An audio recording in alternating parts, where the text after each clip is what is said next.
datang di Podcast KPU Wonogiri. Halo seluruh pemilih, apa kabar? Di episode kali ini, bersama saya, Zamsa, akan membahas mengenai pendidikan pemilih bagi pemilih pemula. Nah, di samping saya ada Bapak Irawan Adiwibowo, Komisioner KPU Wonogiri, Divisi Sosdiklik, Parmas, dan ESDM. Baik, apa kabar Bapak? Luar biasa, Zamsa sehat? Alhamdulillah.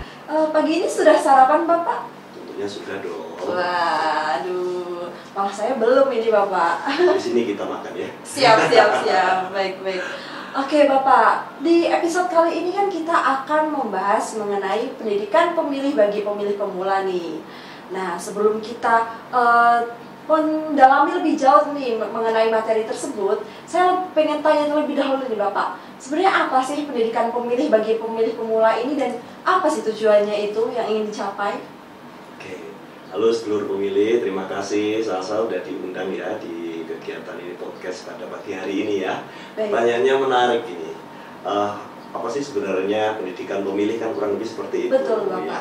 Pendidikan pemilih itu adalah proses penyampaian informasi kepada pemilih untuk meningkatkan pengetahuan, pemahaman, dan kesadaran tentang pemilu, pilkada secara berkesinambungan dan berkelanjutan Salsa. Jadi ini adalah tugas KPU selama tahapan ataupun non tahapan kita terus melakukan pendidikan pemilih. Nah, pemilih pemula itu sendiri adalah pemilih atau calon pemilih yang pada saat pemilu atau pilkada nanti itu akan menggunakan haknya untuk memilih pertama kali, dan ini kita concern sekali. Salsa kemarin sudah milih belum?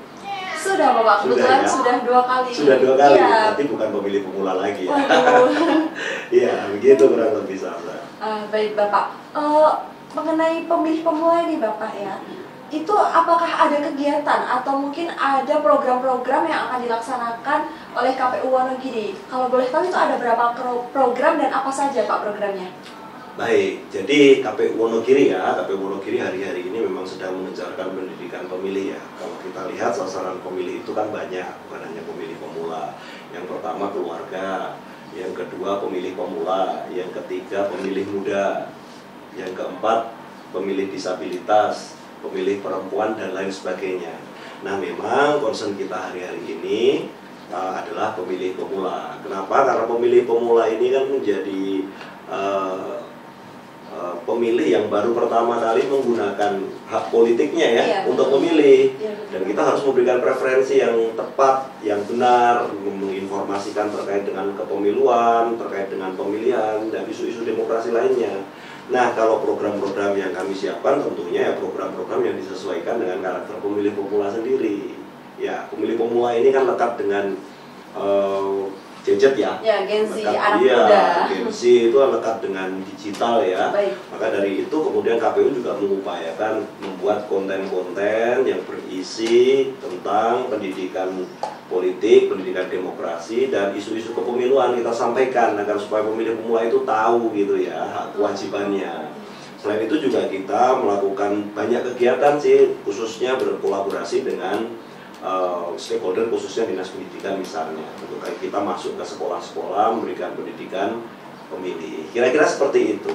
Juga ada kegiatan seperti ini, podcast gitu ya. Saya kira kalau pemilih pemula juga mereka akan mencari atau mengakses informasi itu salah satunya dari podcast juga, dari YouTube gitu ya. Dan harapannya YouTube KPU itu dikunjungi untuk mendapatkan informasi yang betul-betul sahih, yang betul-betul valid, yang betul-betul benar gitu. Karena kan Salsa tahu sendiri, sosmed itu kadang belum tentu ya informasi yang disampaikan. Kita banyak sekali mengonsumsi informasi di sosmed, tetapi kemudian kebenarannya kan kadangkala masih belum bisa dipertanggungjawabkan. Makanya dengan kegiatan podcast, kemudian media sosial, kita turun ke kelompok-kelompok muda, ke Gen Z, ini berharap bahwa kita bisa menyampaikan tentang kebenaran itu sendiri.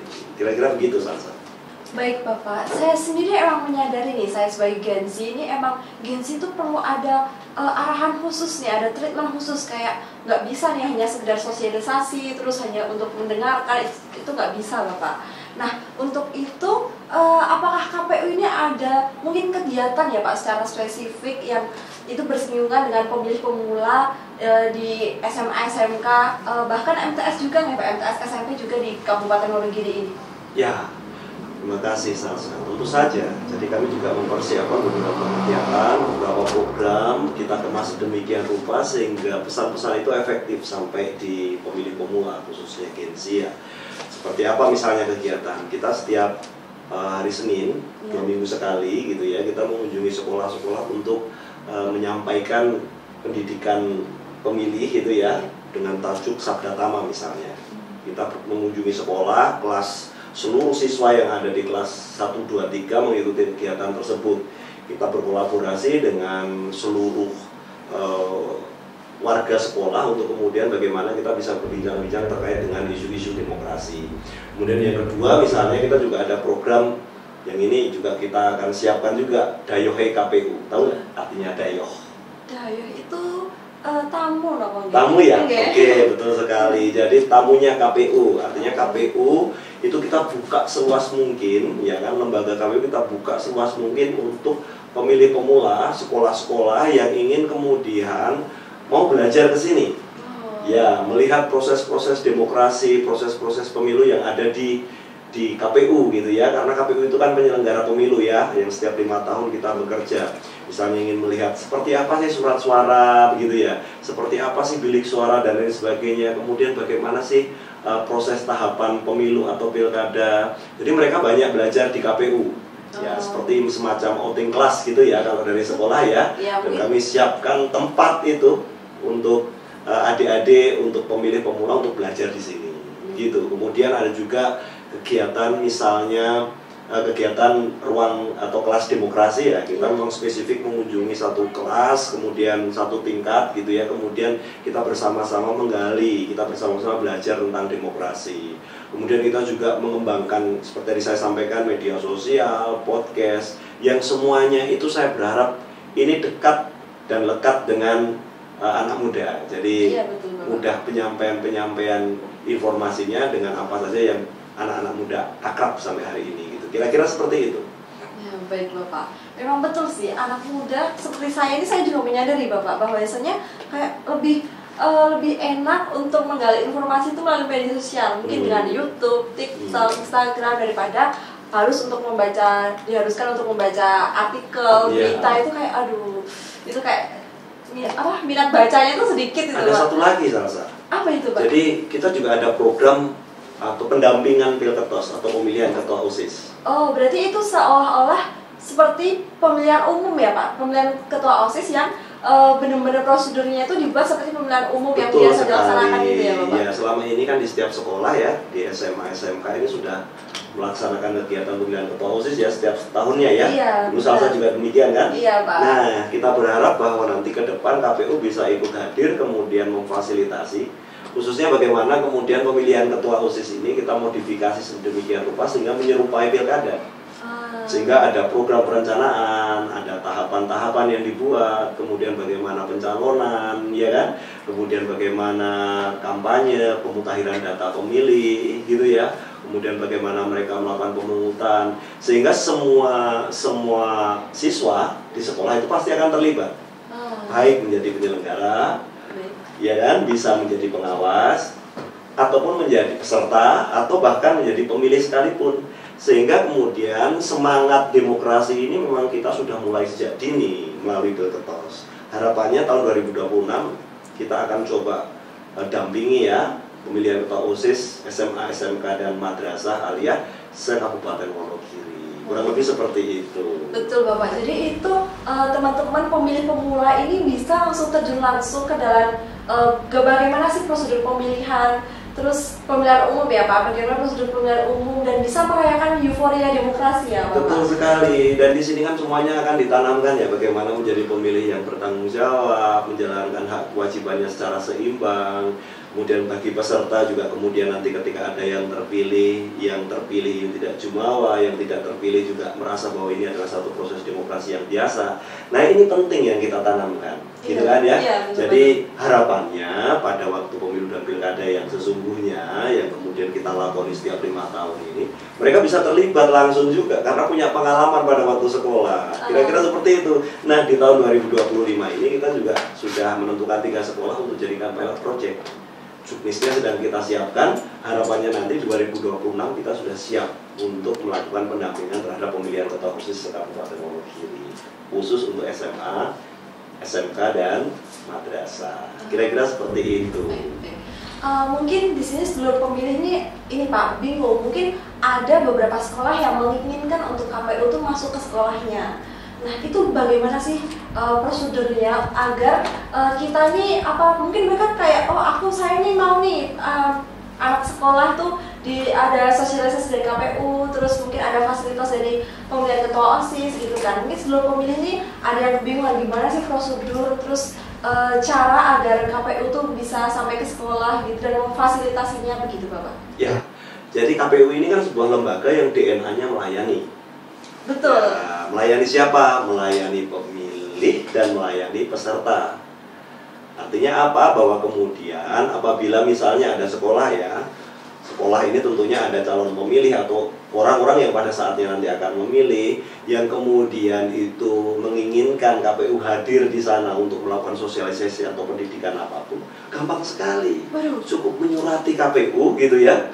Berarti permohonan aja, nggak usah ribet-ribet. Iya ya, betul, suratin aja kami mohon kehadirannya kapan, begitu ya, pasti akan kita agendakan. Sederhana itu saja. Jadi artinya bahwa kami akan siap melayani kapanpun, dimanapun, dan bagi siapapun calon pemilih agar supaya bagaimana kemudian nanti pada saatnya, pada pemilu dan pemilihan ini mereka ikut terlibat aktif menjadi berpartisipasi dalam pemilu ataupun pilkada. Begitu saja. Baik, karena memang kenapa kok prosedurnya tidak panjang tuh karena memang KPU Wonogiri ini ingin dekat dengan para sedulur pemilih ya Pak. Benar sekali, iya, karena kami melayani lah. Iya, kami melayani karena sebagai warga negara mereka punya hak kewajiban yang pantas kita layani. Haknya apa? Hanya untuk memilih dan dipilih pada saat pemilu dan pemilihan. Tadi di awal tuh Pak Irawan sudah nge-spill kayak udah dilaksanakan bahasanya ke kunjungan ke sekolah-sekolah 2 minggu sekali. Ya. Nah mungkin dalam bulan-bulan akhir ini ya Pak, akhir-akhir ini apakah dari beberapa program tadi sudah dilaksanakan Pak? Mungkin misal kelas demokrasi, terus kalau podcast kan saya sedang podcast ya Bapak, mungkin kelas demokrasi, terus pendampingan pemilihan ketua OSIS dan lain itu apakah sudah dilaksanakan Bapak? Ya. Jadi program-program itu ada yang sudah dilaksanakan dan ada juga yang proses pelaksanaannya. Artinya kemarin program-program itu sudah kita rencanakan, sudah kita plenokan di KPU, kemudian disetujui oleh para pimpinan di KPU, kemudian kita laksanakan. Program kunjungan ke sekolah 2 minggu ini sudah kita laksanakan, ya kan? Kalau kemudian kunjungan sekolah ke KPU atau DW KPU beberapa waktu yang lalu sudah ada sekolah yang datang ke sini. Biasanya anak-anak SMP ya, teman-teman SMP atau sedulur pemilih yang ada di SMP beserta dengan bapak ibu gurunya. Kemudian kalau kegiatan Pilketos kita beberapa kali diundang untuk kemudian menjadi narasumber bagaimana kemudian memberikan masukan-masukan terhadap pemilihan ketua OSIS, ya kan. Kemudian podcast ini juga tidak hanya nanti diisi oleh teman-teman KPU saja, ya kan. Bahkan kita juga akan fasilitasi misalnya ketua OSIS, ya kan, ketua OSIS untuk berbincang di sini bersama dengan kita. Ya kan? Atau kemudian pada saat Pilketos misalnya kan ada debat tuh kalau di kampanye ya kan? Debat antar calon tuh ya. Bisa kita fasilitasi nanti agar supaya kemudian visi misinya, programnya itu bisa tersebar luaskan dengan baik.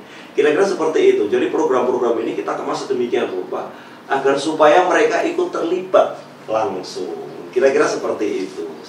Jadi bagi seluruh pemilih yang ingin difasilitasi atau ingin KPU langsung ke sekolahnya ini nggak usah risau ya Pak, tinggal mengirim surat saja ke KPU, nanti akan ditindaklanjuti dan KPU akan senang hati untuk memfasilitasi dan untuk berkunjung ke sekolah tersebut ya Bapak. Baik, tadi kan sudah dilaksanakan ya mungkin yang kegiatan 2 minggu sekali ke sekolah itu kan sudah dilaksanakan Pak. Nah, bagaimana sih respon para pemilih pemula ini terhadap program yang sudah dilaksanakan pada kemarin itu Bapak?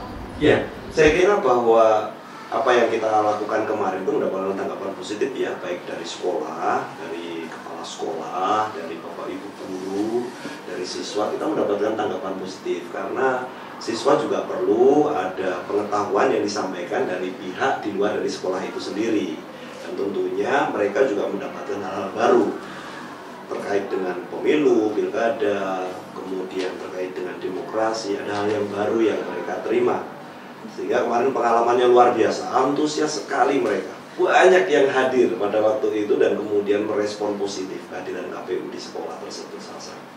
Berarti para pemilih pemula ini juga antusias ya Pak terhadap kegiatan yang dilaksanakan oleh KPU ini. Mungkin pertanyaan terakhir nih Bapak. Tadi kan sebenarnya ini tuh udah ada dibahas ya, sudah dijawab mungkin. Tapi saya ingin jawabkan yang lebih gamblang mungkin ya. Sebenarnya kan dengan adanya kegiatan-kegiatan yang dicanangkan dan sudah dilaksanakan oleh KPU ini, apa sih sebenarnya harapan utama yang diinginkan dari KPU ini terhadap para pemilih pemula? Ya, yang pertama tentunya ada kepedulian terhadap nasib bangsa dan negara ini ke depan. Karena bagaimanapun bangsa dan negara ini adalah milik kita semuanya, ya kan? Dan bangsa dan negara ini harus kita kelola baik-baik, ya kan? Agar supaya apa? Agar keberlangsungan bangsa dan negara ini, pemerintahan ini terus akan berlanjut. Itu yang pertama. Yang kedua, harapannya ada peningkatan pengetahuan, pemahaman dan kesadaran atas hak dan kewajiban kita sebagai warga negara, bagaimana cara mengelola diri kita, mengelola masyarakat kita, bahkan mengelola pemerintahan kita. Artinya ini penting sekali bagi teman-teman atau seluruh pemilih, khususnya pemilih pemula. Kemudian yang ketiga tentunya, ya kan, ini yang penting ini, mereka akan menyumbangkan suaranya agar supaya legitimasi pemilu ataupun pilkada ke depan itu semakin meningkat. Dengan apa? Indikatornya apa? Indikatornya apabila kemudian ada partisipasi yang meningkat pula pada saat pemilu dan pilkada. Nah, ini harapannya. Jadi teman-teman pemilih pemula dimanapun berada ini, ya kan, harus mengambil peran mulai saat ini. Bagaimana berpengetahuan, bagaimana kemudian ikut terlibat secara partisipatif, kemudian kedepannya tentunya ya ikut bersama-sama menentukan masa depan bangsa dan negara tercinta Indonesia. Kira-kira begitu, Salsa. Baik, terima kasih Pak Irawan atas insight dan pemahaman yang menarik yang kita bahas pada pagi hari ini ya Bapak. Mungkin bagi para seluruh pemilih di luar sana itu kalian harus ingat bahwasanya suara kalian itu sangat berharga dan partisipasi kalian akan menentukan demokrasi di masa depan. Dan investasi pada pendidikan pemilih ini adalah investasi demokrasi yang baik di masa depan ya Bapak. Mungkin sebelum saya tutup, Pak Irawan ingin menyampaikan sepatah dua patah kata untuk seluruh pemilih di luar sana. Baik. Franklin Delano Roosevelt pernah mengatakan bahwa pendidikan adalah penjaga sejati demokrasi. Nah, sehingga kita berkewajiban bagaimana membangun kultur demokrasi yang sehat. Maka dari itu, seluruh pemilih, khususnya pemilih pemula, jadilah pemilih yang cerdas. Begitu kira-kira ya. Jadilah pemilih-pemilih yang cerdas, pemilih yang kemudian bagaimana menggunakan hak kewajibannya secara seimbang. Bagaimana kita terlibat langsung dalam setiap event demokrasi yang ada di negara ini dengan penuh tanggung jawab. Hindari berita hoax, ujaran kebencian, ya kan? Apalagi yang kemudian berujung pada pecahnya persatuan dan kesatuan negara kesatuan Republik Indonesia. Ini tentunya menjadi tanggung jawab bersama bagaimana bangsa ini, negara ini tetap utuh selama-lamanya. Kurang lebih seperti itu, Salsa. Baik, sungguh sangat menarik nih topik tadi pagi hari ini. Sekali lagi terima kasih Pak Irawan atas penyampaian materi yang kita bahas pada kali ini. Ini sungguh materi yang sangat menarik. Namun tak terasa ini sudah berada di penghujung acara. Buat seluruh pemilih dimanapun berada, jangan lupa like, comment, dan subscribe ya. Oke, mungkin cukup sekian dari saya, Salsa, mahasiswa ilmu komunikasi yang saat ini sedang bergabung di keluarga besar KPU Wonogiri, mengucapkan terima kasih dan sampai jumpa. Mari membangun Wonogiri melalui demokrasi.